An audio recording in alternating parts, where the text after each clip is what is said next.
Hello, welcome, and thanks for joining us on this edition of News 2. I'm Erica Bivens, filling in for Sandra Gumansing. More than 20 people were laid off Friday from Juan Louis Hospital. Officials in a statement said that financial troubles continue to plague St. Croix's only hospital, and that's the reason they laid off 24 team members. Interim CEO Dr. Kendall Griffith said the layoffs are purely a financial decision because of the hospital's increasing financial challenges. The dismissed workers will get severance based on their years of service. The layoffs are expected to save about $1 million. Well, according to police, a 21-year-old man is recovering after being shot in the arm early Wednesday morning near Stars nightclub. Detectives urge anyone with information to contact police or Crime Stoppers. Melody Rames has the details. The victim and his girlfriend were at the Stars nightclub when they heard several shots being fired.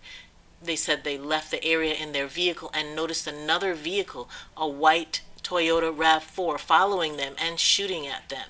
The victim then realized that he was shot and he fled the area and stopped in the Frenchtown area near the fish market. Well, in response to recent incidents, Governor John P. DeYoung Jr. issued a stern warning Wednesday. DeYoung stated continued violence in the community will impact the Carnival Last Lap events, including Juve. After discussing recent incidents with Police Commissioner Designee Rodney Carrard, DeYoung has given him full control on changing Carnival events if public safety so requires. DeYoung says he recognizes the impact canceling Juve or closing Carnival Village early will have on the community, and he hopes the actions of a few do not destroy the joyful events of Carnival. While hundreds of people packed the Emancipation Garden for this year's cultural food fair, they came from far and wide to experience the food, see old friends, and enjoy everything in between. News 2's Erica Parsons was there and has the highlights. Can you say fabulous? Because that's what this year's annual food fair was. Everything you could possibly want, and of course, all under a tropical scene for Carnival 2013. From about 8 this morning, the streets around Emancipation Garden were filled with people just enjoying themselves at Carnival's cultural food fair. I'm having an excellent time. I already bought some of the goodies and everything. This is Carnival. I want to say happy Carnival to one and all. Happy Carnival, everybody! I'm having a great time. Once I see people come together and having fun, I get all excited because a lot of work has been put into Carnival to make these events safe. Everywhere you turned were smiling faces, happy to see the food, cakes and tarts, drinks and other local treats. It was also an opportunity for vendors to showcase their talent. From the second year after they've been here, I've been a part of it, you know, bringing my produce and my fresh farm juices down, you know. Every carnival I try to do better and better. I do the butter from scratch, I buy crab, clean it, and do my own homemade mix and then do it and then I stuff it back. Buy local, eat fresh, you know what I mean? Come and support the local agriculture industry, you know what I mean? Support us, the farmers. The fair offered so much more: plants and produce, books, jewelry, arts and crafts, even groups spreading their messages. And one thing was clear, the men and women in blue were present. My message to everybody is unity in the community, be a brother's keeper. Help out each other, look out for each other. I mean, you look around, all you're seeing is love and joy. Do that, the Vernon Police Department, we will deal with making it safe. Erica Parsons, News 2. And we'll have more on this year's food fair honoree later in the show. Well, during Carnival, there are some road closures you need to be aware of. Beginning Thursday, Veterans Drive will be closed once the 4 a.m. Juve tramp begins from Western Cemetery to Carnival Village. Motorists can use alternate routes. Then on Friday, the Children's Parade begins at 10 a.m. at Market Square, going down Main Street to the Lionel Roberts Stadium.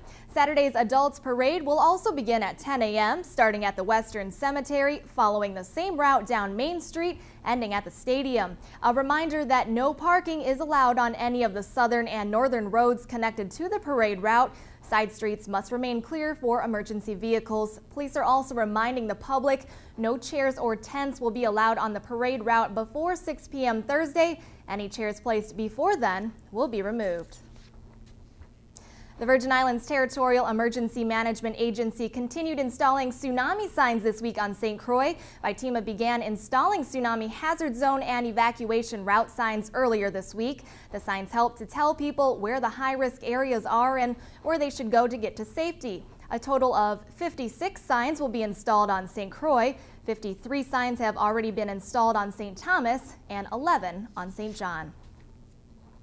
The Department of Education is launching their annual Child Find Initiative. St. Croix's Division of Special Services wants the public to know about the program that's designed to locate, identify, and evaluate people who have developmental delays or disabilities and are not currently in school. A free public education is available for eligible children between the ages of 3 and 21. Referrals are considered confidential and evaluations are provided at no cost to the family. You can learn more about the Child Find Initiative at their meeting on April 30th at 9 a.m. That's at St. Croix's Curriculum Center. The VIPD's Crime Prevention Bureau, together with local partners, will be hosting their first ever Anti-Bullying Fun Day Saturday on St. Croix. The Family Fun Day will be held at the St. Croix Educational Complex field from 8 to 4 Saturday. There will be plenty of free food, music, and games for all ages. The event kicks off with a march from Plaza West to Complex at 8 a.m. Schools and community organizations are encouraged to make anti-bullying signs for the march. The Virgin Islands Adjutant General, Major General Ronaldo Rivera, appointed a new State Command Sergeant Major. As of Monday, Command Sergeant Major Dolores English Edwards is now the Virgin Islands National Guard State Command Sergeant Major. Edwards is the second female to serve in the position. In this new role, Edwards is the Principal Senior Advisor to the Adjutant General on enlisted affairs of the VI National Guard. She'll carry out policies and standards of performance, training, appearance, and conduct of enlisted soldiers. On Wednesday, Delegate to Congress Donna Christensen says the Chief Financial Officer, or CFO, bill for the territory has again passed the Natural Resources Committee. And although she's pleased, she does have some concerns. I am getting reports that Government House is trying to affect or block it in the Senate. We're working with the senators there to reach some understanding around moving forward. I'm not acting on this alone out of pie in the sky. This is what the people that I represent, for the most part, bring to me. On Monday, the delegate convened the 2013 Congressional Black Caucus's Spring Health Brain Trust. The event was the first day of the 10th Annual National Summit on Health Disparities. Delegate Christensen says the nation's brightest come together each year to talk about the current and critically important health equality, health disparities, and minority health topics. Hope Inc. CEO Ivy Moses was among the expert panelists Monday. The discussion centered around closing the gaps in prevention and treatment for the Ryan White program since the Affordable Care Act became law. Well, 3 individuals and organizations from the territory have been honored by the U.S. Environmental Protection Agency. Winning the 2013 Environmental Quality Award for federal, state, local, or tribal government or agency was Harold Mark. Mark has been improving drinking water quality for Virgin Islanders with DPNR since the early 90s.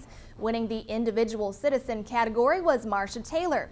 Taylor has spent the last 3 years volunteering about 30 to 40 hours each month to implement a grant under the American Recovery and Reinvestment Act. And in the environmental education category, VI Montessori School and International Academy was awarded for installing their solar systems and student-run recycling program. The EPA represents environmental quality awards annually during Earth Week. Again, congratulations to those winners. Turning our attention stateside, thousands of people gathered on the campus of MIT to pay their respects to an officer who lost his life in the shooting rampage that followed the Boston Marathon bombings. Vanita Nair is in Boston with the latest details on that investigation, as well as today's memorial service. A flag-draped coffin carrying MIT police officer Sean Collier was placed in front of the stage for his memorial service today. The crowd included thousands of police officers from around the country, along with MIT students, teachers, and members of Officer Collier's family. He was born to be a police officer, and he lived out his dreams. The sweetest flower. James Taylor sang, And Vice President Biden tried to comfort Collier's family, praising the fallen officer as a hero. Remember him not merely for the sacrifice he made, but for the man he was. Investigators believe the marathon bombing suspects killed Collier in his car because they wanted to steal his gun. The neighborhood around the bombing sites reopened to the public today. This is where the first bomb went off, marked with the words "Boston Strong." This entire neighborhood has become a makeshift memorial. 19-year-old suspect Johar Tsarnaev is still recovering in this Boston hospital. About 50 miles to the south, the FBI plans to dig up a landfill near UMass Dartmouth where he went to school. They have not said why. U.S. investigators also question the suspect's parents in southern Russia. Massachusetts health officials also confirmed to CBS News that Tsarnaev's older brother, who was killed in a shootout with police, received welfare benefits from the state until last year. Family members say a friend they only knew as Misha turned Tsarnaev toward radical Islam. And keeping our eye on the economy, the maker of the iPhone and iPad announced its first profit decline in a decade. To entice more investors, Apple is finally sharing some of its cash and raising its shareholder dividend 15%. Meanwhile, Sprint and T-Mobile are delaying shipments of Samsung's new Galaxy S4 smartphone because of supply disruptions. Analysts say the phone is the biggest competition yet for Apple's iPhone. This is the New York Stock Exchange with Scotiabank Stock Market Watch. The Dow down 43, NASDAQ up 0.32, S&P up 0.01. Coming up on News 2, teens and seniors took to the street last night dancing and jamming to their own beats. Plus, more on Anne-Marie Henry, this year's Cultural Food Fair honoree. We'll be right back.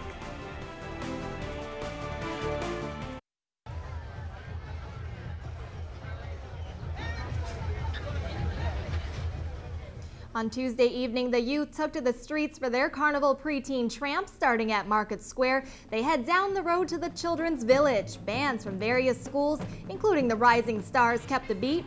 The VI Carnival Committee congratulates the Adelita Can-Crine 21st Century Marching Band for their outstanding performance. Meanwhile, the older crowd had their chance to hit the streets a little later, and that's when the crowd really took over. Whether it was dancing to the beats, singing along, or watching from the sidelines, everyone had a smile on their face during the Senior Citizens Club A Tramp. Although they ended in the village, the fun did not stop there. The Bertha C. Baschulte Flambeau Combo then performed for the crowds. The Flambeau Combo is the only fully functioning youth Club A band in the district. Take a listen.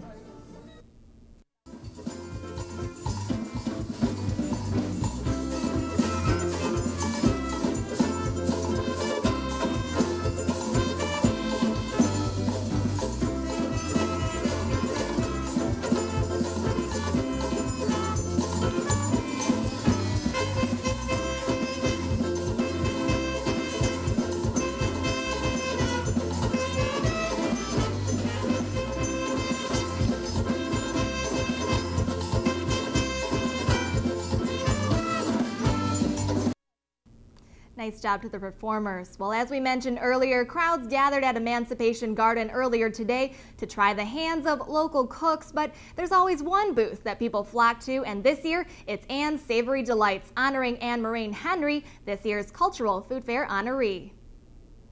Scoop by scoop, friends and family work together to serve the masses at today's Cultural Food Fair, but one booth received a little more attention than the rest. Whatever you want, you come to Anne's Savory Delight. The fair was named in honor of Anne-Marie Henry, this year's Food Fair honoree, and she's no amateur. Henry says she's been doing this for nearly 30 years. And I've been waiting it for a long time. It's time enough. It has overdue. Well, but I'm happy to please the community because they look forward for me. And my savory cooking is delicious. And the constant line proved her right, with many returning to sample her specialties, which are many. Oh, we have crab and rice, duck and saltfish. We have roast pork, stew pork, broccoli quiche. But Henry says it takes more than good food to keep her loyal fans returning year after year. A man's heart is to his stomach. When you have good food and good personality is with the girls, and the 2 boys. So they come forward looking for good thing. And even though she's up at 5 a.m. each year to set up shop for the fair, Henry says it's always worth it. And the cooking is in my blood. I love cooking. I like to cook, and I like to feed people, and I love to see them enjoy it.